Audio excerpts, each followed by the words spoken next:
The title of today's message is The Bears, the Lions, and the Giants.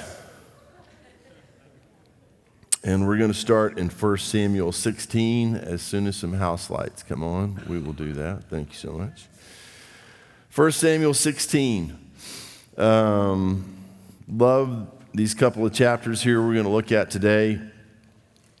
And if you start in 1 Samuel 16 with verse 1, it says, "Now the Lord said to Samuel, how long will you mourn for Saul, seeing I have rejected him from reigning over Israel? Fill your horn with oil and go. I am sending you to Jesse the Bethlehemite, for I have provided myself a king among his sons." The people of Israel said, everybody else in the world's got a king, we want a king. And God said, okay, I'll give you a king. Gave him Saul. Saul turned out to be a piece of work. And at some point, clearly here, God says, I'm out. And in the Old Testament, unlike the New Testament, when you become a Christian in the New Testament, an extraordinary thing happens. People say, well, I'm not sure I'm a Christian. Let me tell you something about being sure you're a Christian. When you become a Christian, the Holy Spirit of God takes up residence in your physical body, never to leave you or forsake you. You say, well, I went and did such and such. Well, you took him with you. In the Old Testament, the Spirit of God came on people but could go off. He'd go on, off, be on them, with them. But in you is something totally different. So yes, Saul was anointed king. The Spirit of God was on him, but then God removed his spirit. And you don't, as a Christian again, that can't happen to us. But back then, this was a horrific thing when it happened. So God tells Samuel, I'm done with Saul. Go to Bethlehem, Jesse the Bethlehemite. He's got 8 boys. And we're going to pick a king from among his sons. So he goes there. They're a little nervous because Samuel's a prophet. What are you doing here? Is this a good or a bad thing? If Saul finds out you're here, we're going to be in trouble. He sacrifices there. Then he tells Jesse, bring out all your sons. And so 7 of them, as it turns out, are brought out. And he looks at one of them and goes, oh, certainly this is the oldest, the tall, he's got to be the guy. And God says, no, it's not him. Don't look on the outward appearance. We're not picking someone based on how they look. So he's not the guy. Verse 9, go down there. Then Jesse made Shammah pass by, and he said, neither has the Lord chosen this one. Thus Jesse made 7 of his sons pass before Samuel, and Samuel said to Jesse, the Lord has not chosen these. It's not one of the 7. And Samuel said to Jesse, are all the young men here? Is this all you got? Then he said, there remains yet the youngest, and there he is keeping the sheep. And Samuel said to Jesse, send and bring him, for we will not sit down till he comes here. So he sent and brought him in. Now he was ruddy, with bright eyes, good looking, and the Lord said, arise, anoint him, for this is the one. Then Samuel took the horn of oil and anointed him in the midst of his brothers, and the Spirit of the Lord came upon David from that day forward. So Samuel arose and went to Ramah. So it's important that his brothers saw this happen.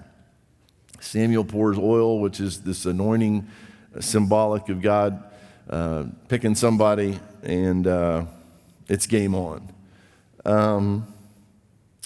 So let me go back to the Holy Spirit thing a minute. You say, well, Samuel anointed David king of Israel. That's a specific thing. If you are a Christian, and I'm speaking primarily at the moment to Christians in the room and beyond, if you are a Christian, the same Spirit that's being described here, again, has taken up residence in you. That should make a difference. You can't be a Christian without being picked. You say, well, I don't understand that. You don't have to understand everything to believe it. You can't be a Christian without being picked. So if God picked you and the Spirit of God lives in you, that means something. There is a purpose for your life. There is a reason why you are still alive. And you say, well, it's not like he picked me king. You are his child. You are a servant of the Most High God. That makes incredible, extraordinary, mind-bogglingly miraculous things possible. Because the same God who created and holds the universe together has chosen to live inside of you. Now, I'm not claiming to understand this completely, but the older I get, the more this messes me up. Because I can give you at least a couple of handful reasons why I would not want to live here. Sometimes I don't even like living in here because of what I have capacity for, things I think or do or say, and maybe you feel the same way. And you say, why would a holy God want to live in such an unholy place? But he does. And no matter what your challenges, if you said yes to Jesus because he said yes to you, he lives in that body, and you're going to have to figure it out. Amen. And you're going to have to figure out how to let the power of God reside in your person in such a way that he shows you how to overcome sin. You say, well, I still struggle. You will struggle to the death. And you say, well, I don't want to struggle to the death.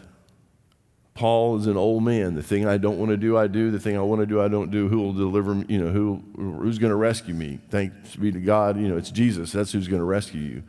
But you will struggle. So you say, well, that's the way it is. That's the way it is.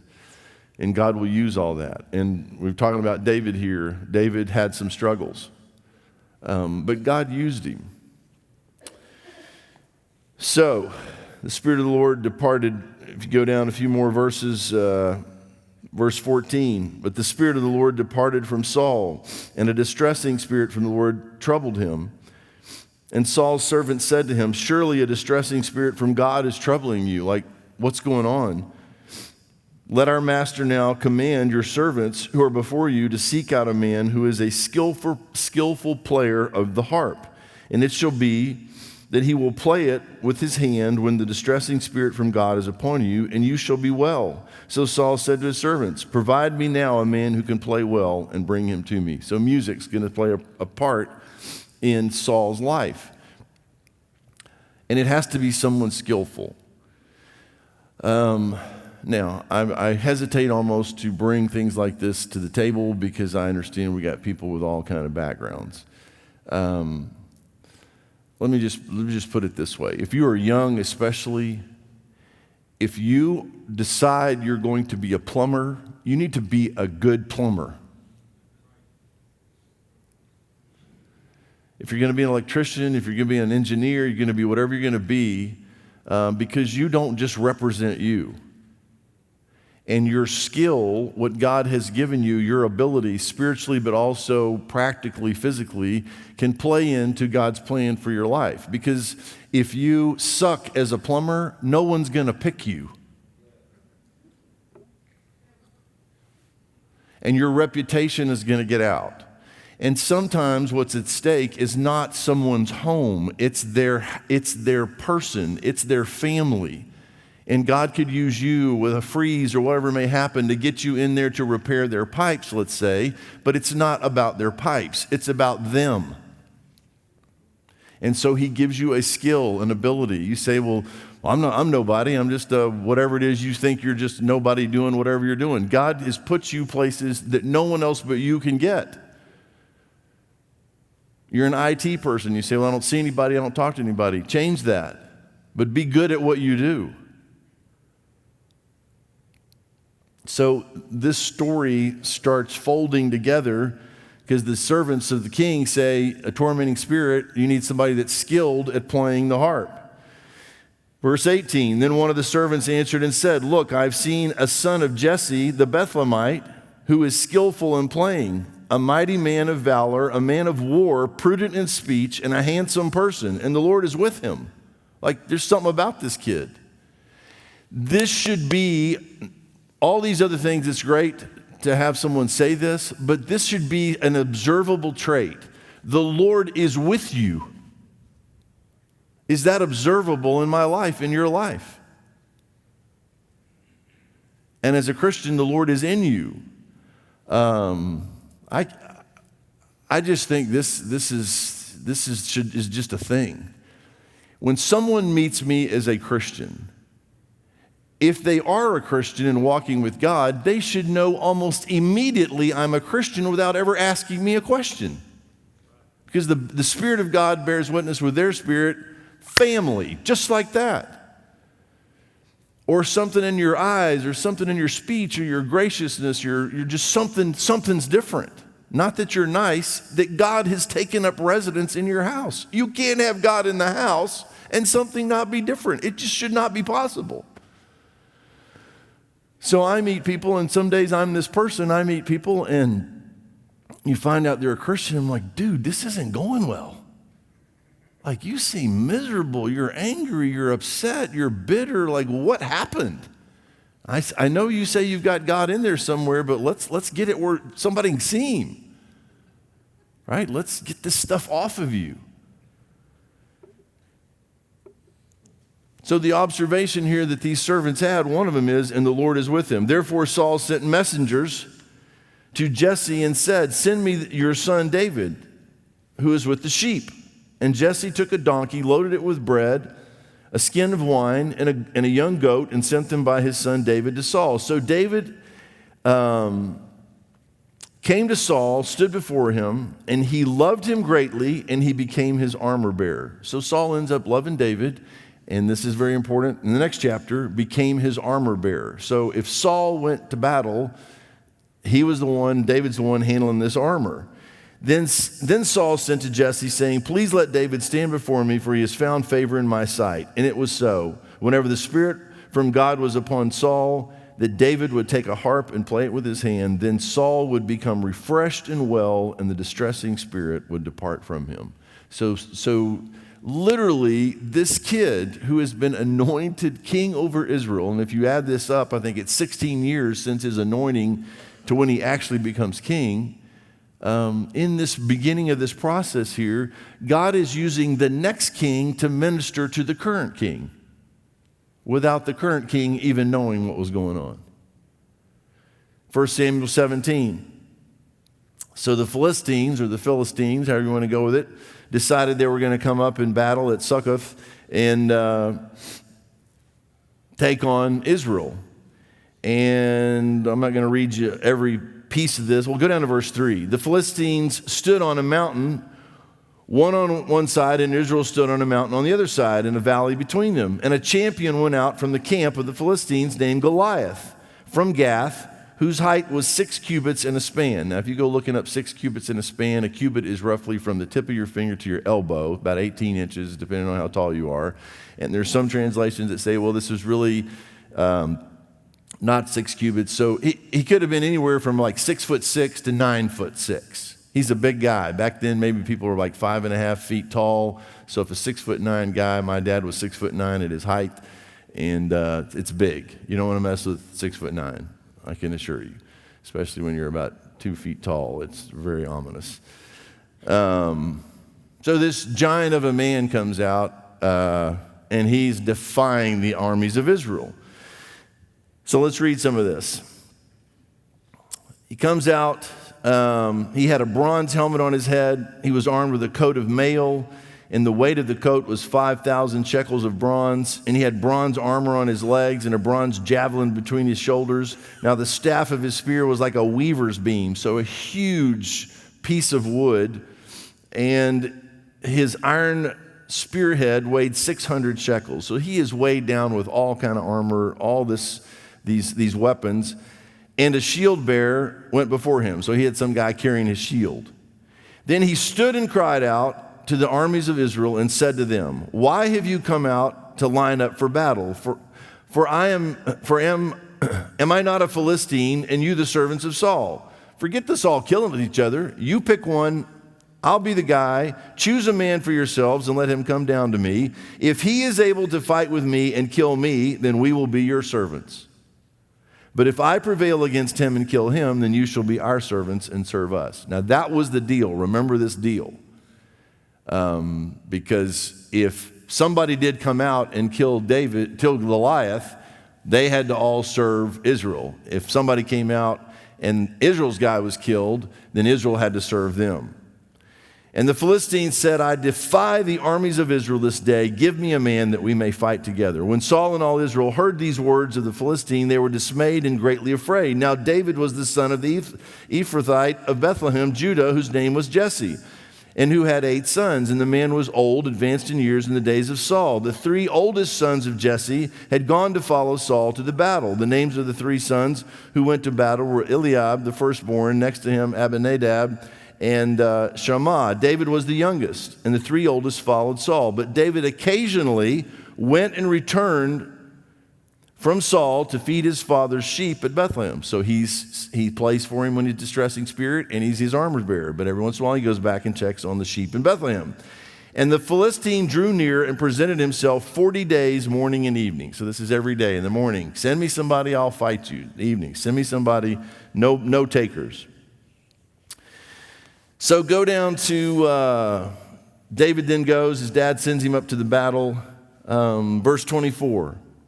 And all the men of Israel, when they saw the man, fled from him and were dreadfully afraid. So the men of Israel said, have you seen this man who has come up? Surely he has come up to defy Israel, and it shall be the man who kills him, the king will enrich with great riches and will give him his daughter and give his father's house exemption from taxes in Israel, which I think has always been fascinating to me, that you get the wife, you get money, and you don't have to pay taxes. Then David spoke to the men who stood by, saying, what shall be done for the man who kills this Philistine and takes away the reproach from Israel? For who is this uncircumcised Philistine that he should defy the armies of the living God? And the people answered and said in this manner, saying, so shall it be to the man who kills him. Now Eliab, his oldest brother, heard what he spoke to the men. And Eliab's anger was aroused against David, and he said, why did you come down here? Now, what does Eliab know? That Samuel showed up in their hometown and poured oil on his baby brother's head, and something's up. So what are you doing here? And with whom have you left those few sheep in the wilderness? I know your pride and the insolence of your heart, for you have come down to see the battle. And David said, what have I done now? Like this must be an ongoing feud between the brothers. Is there not a cause? There's a reason to be here. Then he turned from him toward another and said the same thing, and these people answered him as the first ones did. Now when the words which David spoke were heard, they reported them to Saul, and he sent for him. Then David said to Saul, let no man's heart fail because of him. Your servant will go and fight the Philistines. So who is this punk kid showing up saying, I'll take him? And Saul said to David, you are not able to go against the Philistine to fight with him, for you are a youth and a man of war, and he a man of war from his youth. You're just a kid. Do not let anyone tell you you're just a kid. But David said to Saul, your servant, now look at this. And I had a conversation with a young man recently about this passage and about what I'm about to share out of these next few verses. And if we'll see in a second, he takes on Goliath and he kills him. And the question was this a miracle? Was David's killing Goliath a miracle? And I say the answer is no. Now read the rest of this with me. But David said to Saul, your servant used to keep his father's sheep, and when a lion or a bear came and took a lamb out of the flock, I went out after it and struck it and delivered the lamb from its mouth.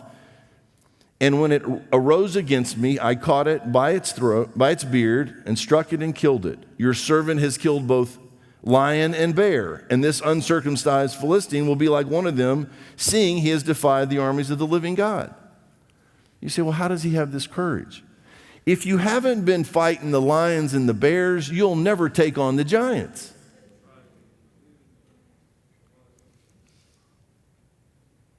Now you say, well, there's got to be a miracle here somewhere. Certainly God has protected David. He wasn't killed by the lions and the bears.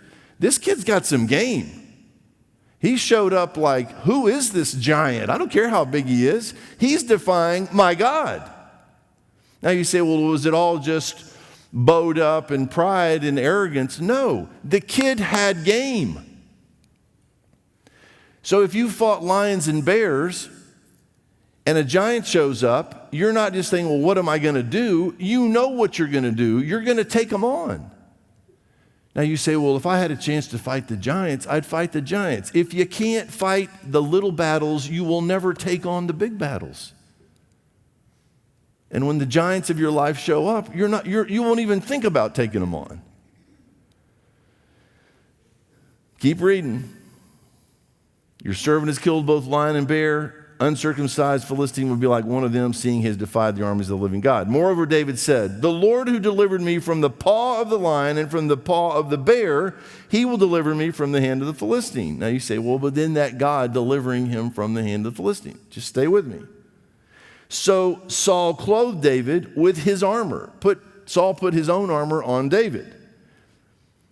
And he put a bronze helmet on his head. He also clothed him with a coat of mail. David fastened his sword, in other words, Saul's sword, to his armor and tried to walk, for he had not tested him. Like, let me see how this feels. And David said to Saul, I can't walk in these, for I've not tested them. Like, I don't know how to fight in your stuff. So David took them off. Then he took his staff in his hand, so he's got a stick in one hand, and he chose for himself 5 smooth stones from the brook and put them in a shepherd's bag in a pouch which he had, and his sling was in his hand, and he drew near to the Philistine. So, what does David go with? What he knows. Stop trying to fight someone else's battles or your battles someone else's way. Now, let me give you a little example of this for me. I grew up 6th-generation preachers. I grew up around these, preachers who, and if I look back over it, one of the men that greatly influenced me was a preacher, he's dead now, named Adrian Rogers. Some of the best advice I ever got from a preacher anywhere. I was a 14-year-old kid, and he told me one day, live so that no one knows you're a preacher, but they're not surprised when they find out you are. And I thought, okay, it's good advice. I don't tell people I'm a pastor. I might invite you to church. You show up at church. You go, you didn't tell me you're the pastor. I was like, what difference does that make? I go here too. Right? It's not my church, it's our church.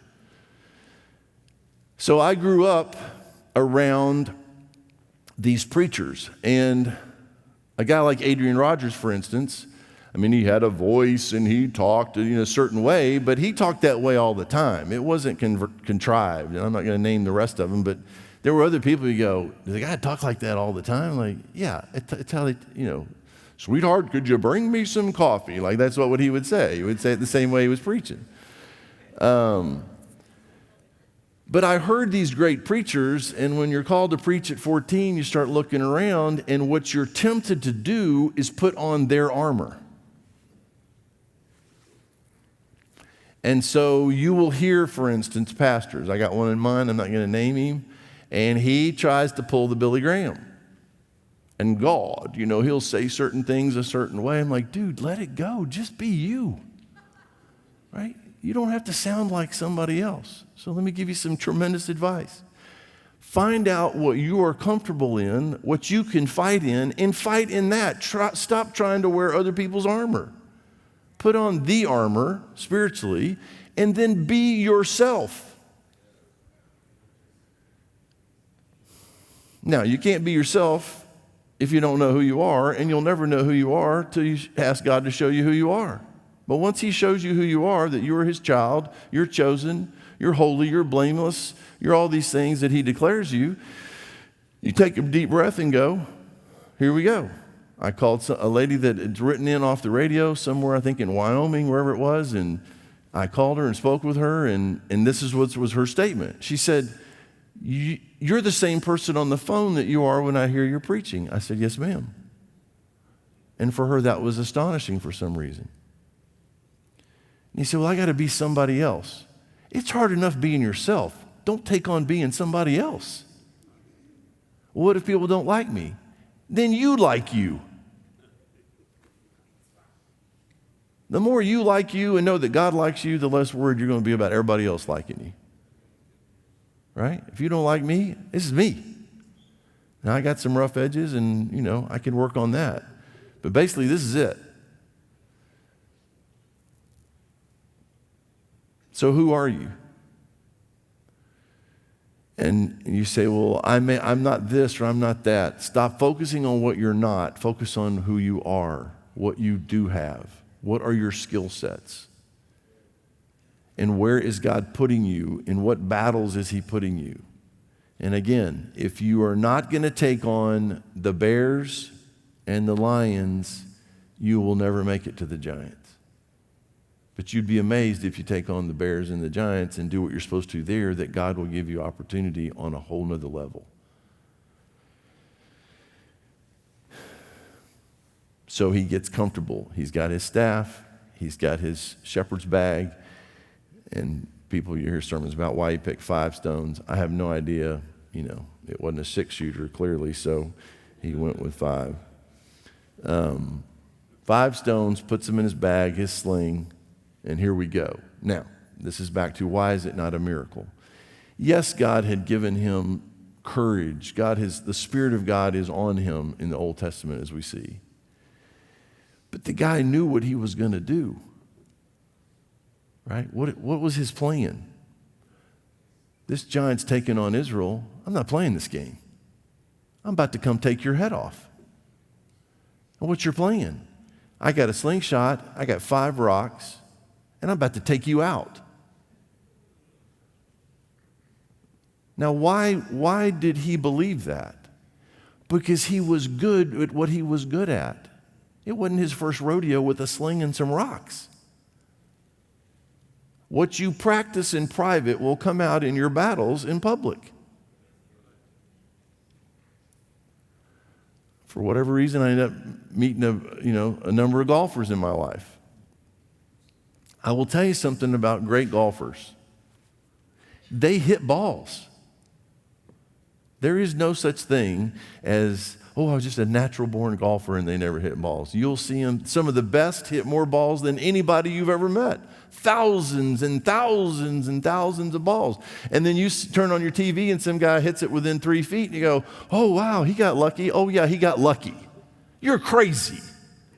There ain't no getting lucky with a golf ball.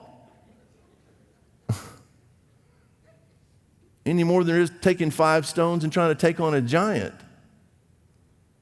You have to practice something in order to be skilled at it, and then when it's time to do what you're being called to do, that's why you're not thinking, oh my gosh, what if I miss? You're not thinking about missing because you're good.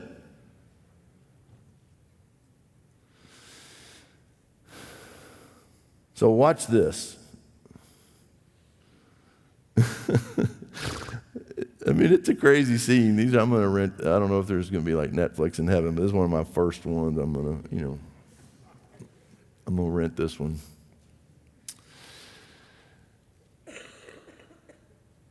So he goes out there with his sling. Verse 41. So the Philistine came and began drawing near to David, and the man who bore the shield went before him. And when the Philistine looked about and saw David, he disdained him, for he was only a youth, ruddy and good-looking. So the Philistine said to David, am I a dog? What do you think, I'm a dog? That you come to me with sticks? You and your little staff? You're going to come in here and fight me with a stick? And the Philistine cursed David by his gods. And the Philistine said to David, come to me, and I will give your flesh to the birds of the air and the beasts of the field. Then David said to the Philistine, you come to me with a sword, a spear, and with a javelin, but I come to you in the name of the Lord of hosts, the God of the armies of Israel, whom you have defied. He said, well, how was he able to say that? You got to know your God. And stop focusing on what you can do by yourself.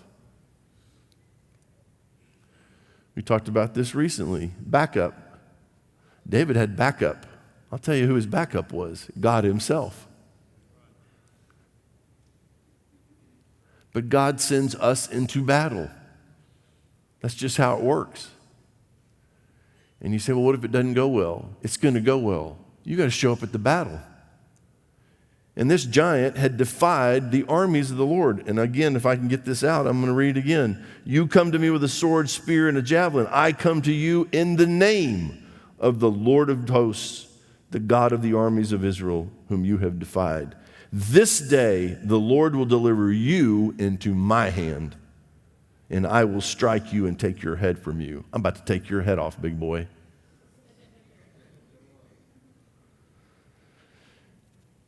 And this day I will give the carcasses of the camp of the Philistines to the birds of the air and the wild beasts of the earth, that all the earth may know that there is a God in Israel. So what's at stake here?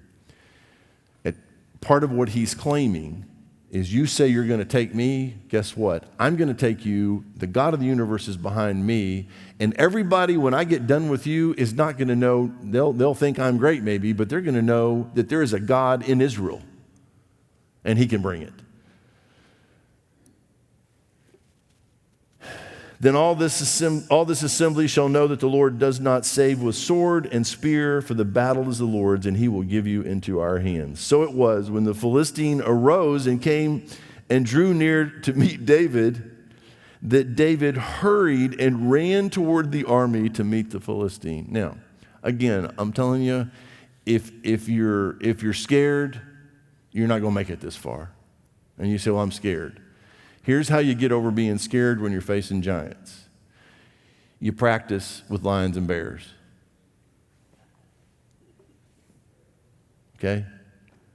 You got to be working the lions and the bears. You'll be ready for the giant. And you won't even think about not being ready. You'll be so ready.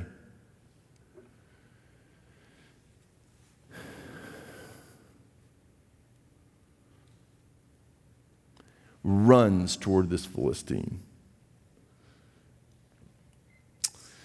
Keep reading. Then David put his hand in his bag and took out a stone. And he slung it and struck the Philistine in his forehead, so that the stone sank into his forehead, and he fell on his face to the earth. Now, by the way, David did not kill him with the stone. All he did with the stone was stun him, and the guy, hit him so hard in the forehead, knew where to aim. Oh, he just got lucky. You got to get off this getting lucky thing. You don't get lucky as a Christian. There's no luck. There is skill in the power of God.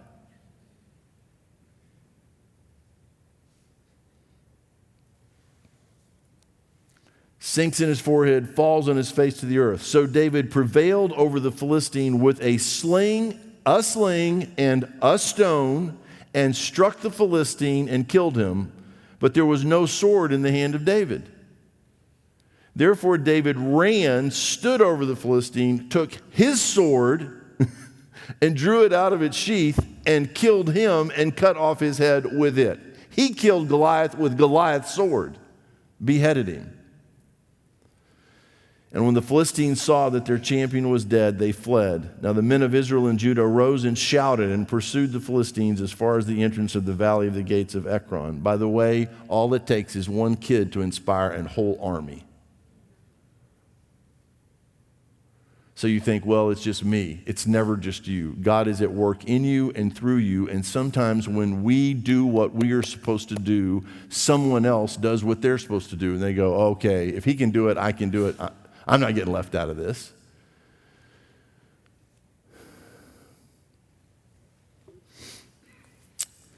Verse 53, then the children of Israel returned from chasing the Philistines, and they plundered their tents. And David took the head of the Philistine and brought it to Jerusalem, and he put his armor in his tent.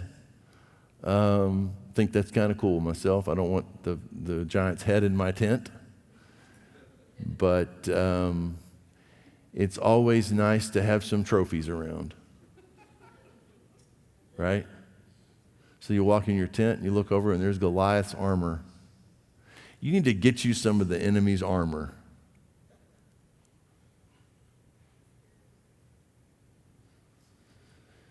You say, what does that mean?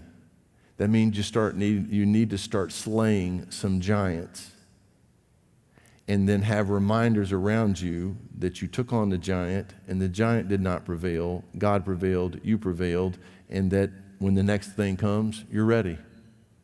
Because we forget. And we get discouraged, and we think, I can't, and this and that. When Saul saw David going out against the Philistine, he said to Abner, the commander of the army, "Abner, whose son is this youth?" And Abner said, "As your soul lives, O king, I do not know." So the king said, "Inquire whose son this young man is." Then as David returned from the slaughter of the Philistine, Abner took him and brought him before Saul with the head of the Philistine in his hand. I mean, don't let your kids read this, obviously, but people say, "Oh, here's the Bible, you need to read the Bible." You don't need to do that to an 8-year-old. Like, what happened? And Saul said to him, "Whose son are you, young man?"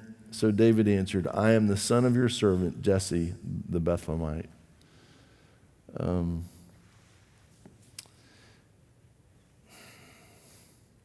You say, "Well, I'm never going to make it to the giants because I can't even protect a few sheep. I won't even take on the bears and the lions that come against me and my responsibilities." I know that may be how you feel, and that may actually be true. But let me give you a suggestion. No matter what destruction you have endured at your own hand because you wouldn't take a stand, just decide, Lord, one day at a time, one lion, one bear at a time, I am praying for a small victory. I need a win. I need one win.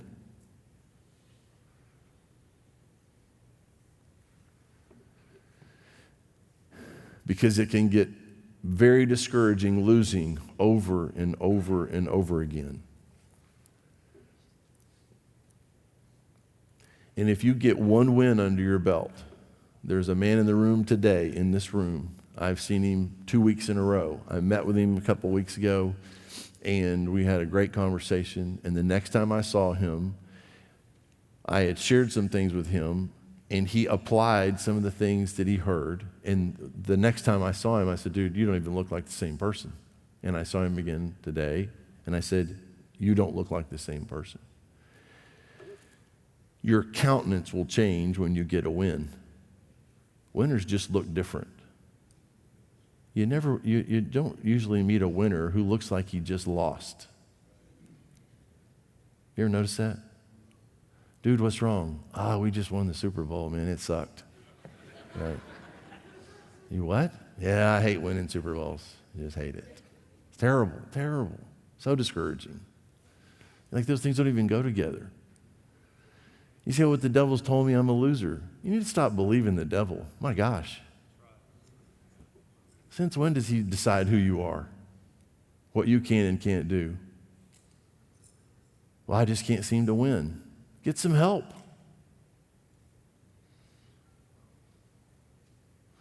There's a guy in the balcony, I think he's still up there, and he's been fighting a long time. For a few years there, I didn't know if he'd make it. Thought he'd either die or end up in prison or something. I mean, death would have been the trickiest part.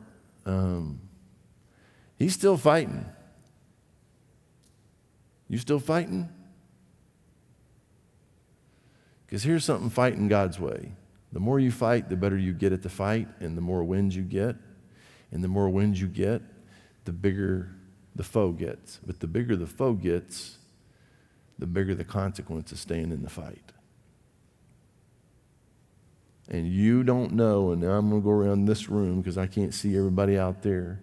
You specifically don't know how important it is to someone that you may not even know whether you make it or not. And if they think if you don't make it, there is no way in heaven or hell that I'm ever going to make it. And they watch you. And are you going to hang in there, and are you going to keep fighting? You say, "Well, I don't want that responsibility." That's just how it works.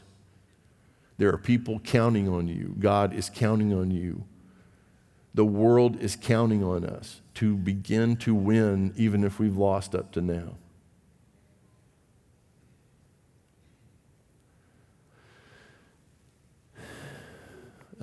And without knowing it, sometimes when you make it, it helps me make it on a very personal level. Because I say, "Well, I don't have that challenge. I got my challenges. But if that person can do what they're having to fight and win, there is no excuse for me." And it puts wind in my sails.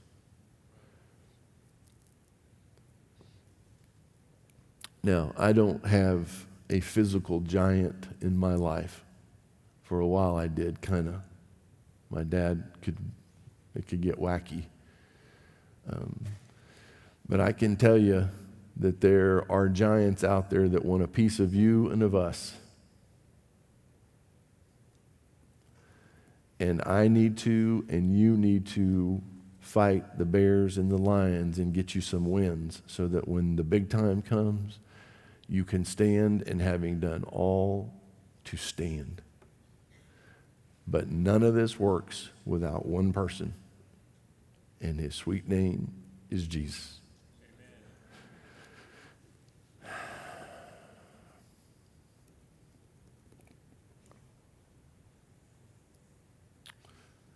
And on a hill far away stood an old rugged cross. And in his humanity, he fought in a garden against a real enemy. And 3 times asked his dad, is there any way this cup can pass from me? But if not, not my will, your will be done. And he took on the giant. And it turns out the giant wasn't the devil. It was me and my sin.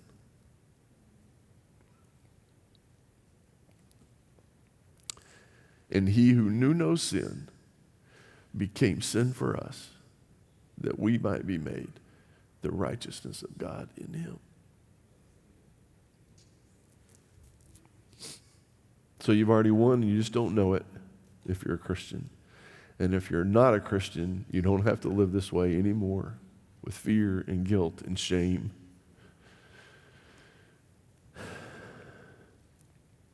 Father, thank you so much for your word. Thank you for young men like David, and even though he had his challenges, you said that he was a man after your own heart and that he did everything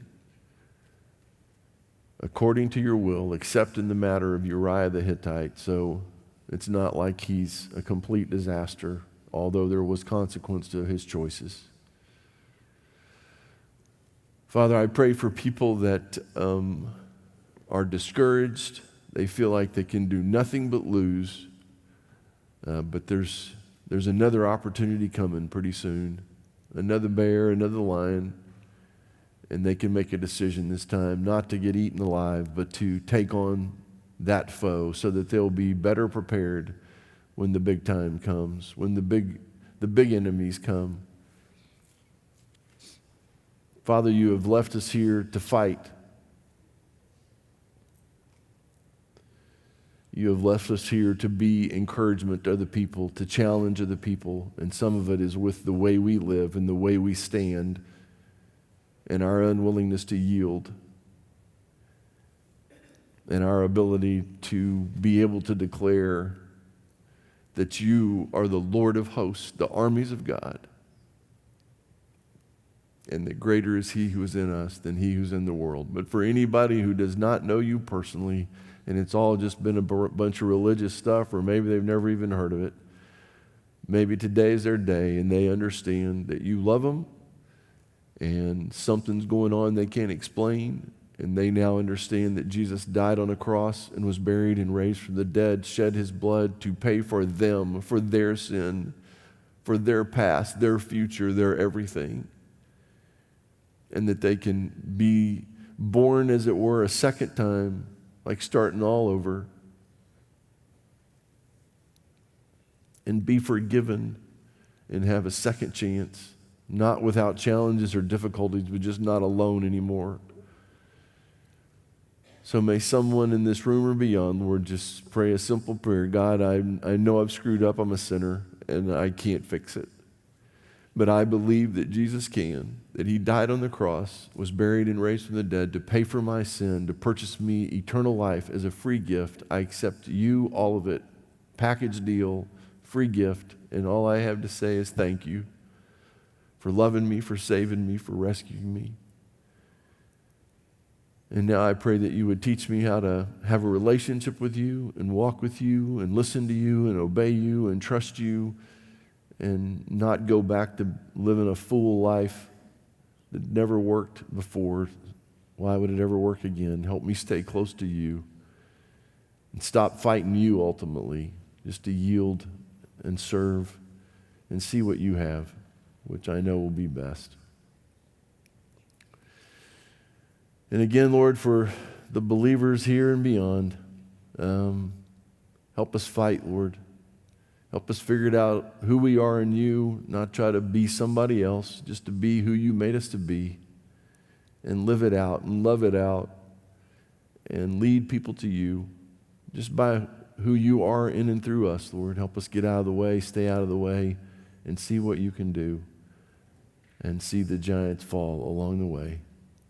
And it's in Jesus' name that we pray. Amen. All righty then. Here we go.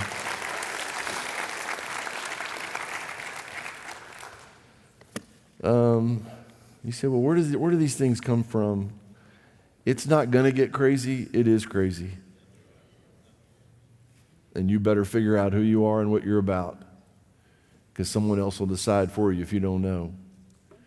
And you will lose courage and you'll fold. And this is no time for folders. So figure out who he is, figure out who you are, and take a stand. And know you're not alone. So for anybody in this room, listening somewhere else, watching, if you just became a Christian, wow. It's the biggest decision you ever make in your life. And we are here to encourage you and to help you and challenge you, whatever we can do. But if you'll let us know, send an email to reunionchurch.org. Just say, I prayed, I became a Christian, probably going to need some help moving this forward, and you are. Don't do it by yourself. And we'd like to help you and encourage you in any way that we can. So please let us hear from you. Very exciting day for anybody that's made that decision.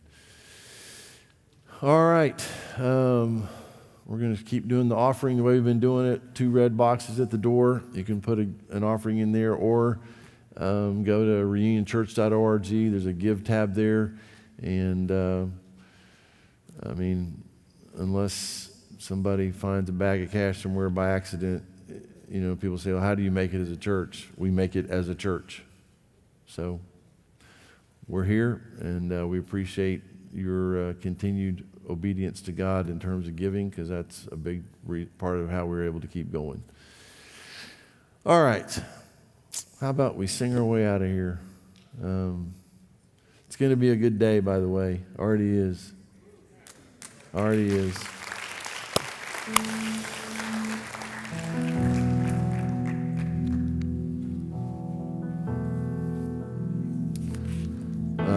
I will try to say one more thing.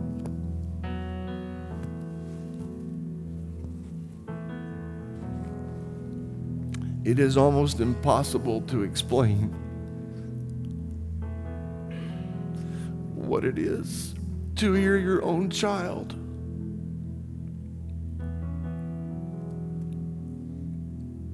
sing to Jesus.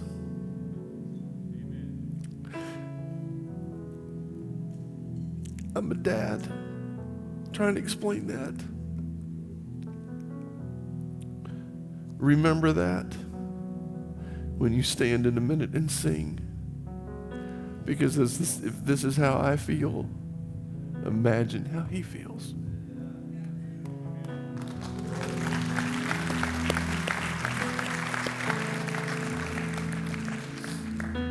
When he hears his children who had to give his only kid to get.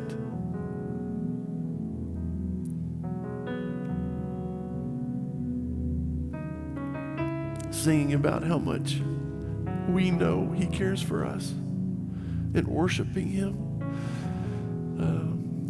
I don't know how he ever stops crying. So please remember that as you sing in a minute. So let's stand up and we'll sing our way out of here. Love you guys. Have a great day and a good week.